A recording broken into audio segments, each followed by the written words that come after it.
6 months to a year later, them saying things like, that layoff was actually a payoff. My why has always remained the same, of helping people.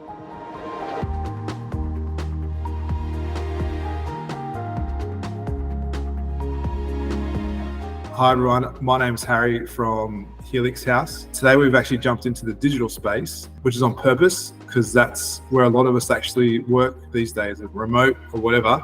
And today we're with Luke Shepherd, who is in the tech world. But Luke, first off, tell us a bit about yourself. How'd you end up where you are? What profession do you do? Tell us about your family life.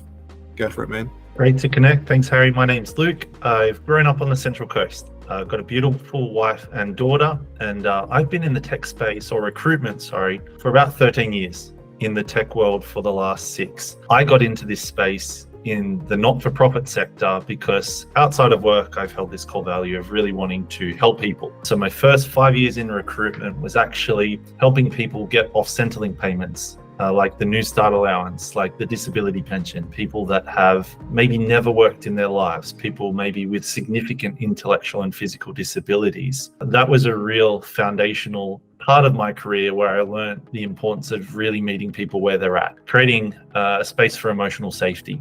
After that time, I moved into the for-profit sector where I'm still helping people secure jobs, but it's been in tech worlds. I've spent the last 6 years working across some of the biggest global tech companies, hiring all sorts of folks, salespeople, marketing, administration, executives, and pretty much everything in between. There's a lot of transitionary skills between what people would call church or community service and this space of recruitment and assisting people. How my spiritual life has impacted what I do. I think the core value of wanting to help people and the learnings of this faith space of servanthood and really understanding people and not casting judgment have allowed me to sort of peel the layers of an onion, be it a C-suite executive or a person looking for their first role, to really get to know them. And once you get to know someone for who they truly are, you can partner with them on that journey for success.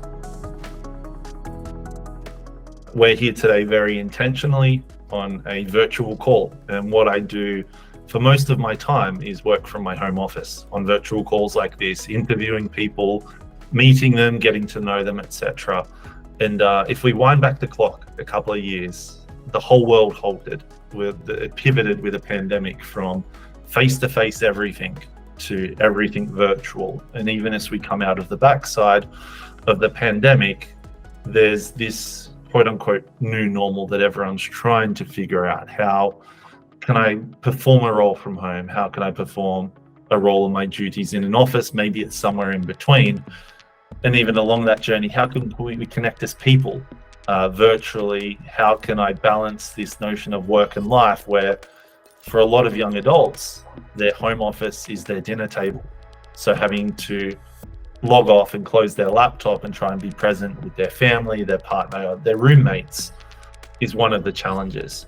Along that path, this new world that we're in, where tech is a foundational pillar of connection, the emotional needs look differently.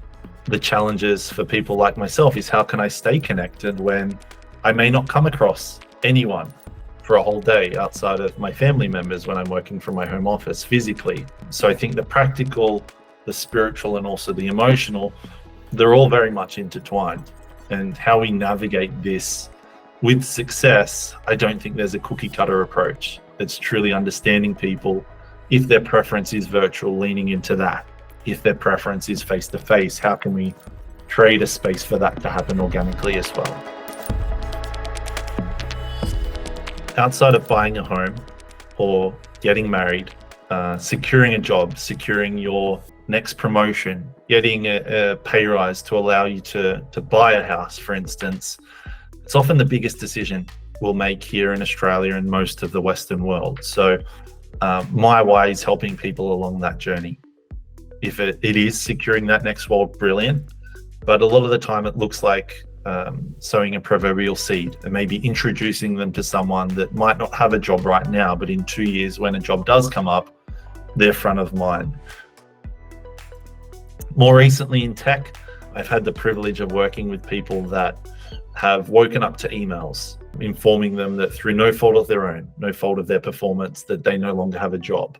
In tech, the last 3 years, it's been a roller coaster, to say the least. So to assist people on that journey of being made redundant, the turmoil of how am I going to pay my mortgage, to securing a role where they may have got a pay rise, or introducing them to someone where they have been able to land their next chapter. And, 6 months to a year later, them saying things like, that layoff was actually a payoff.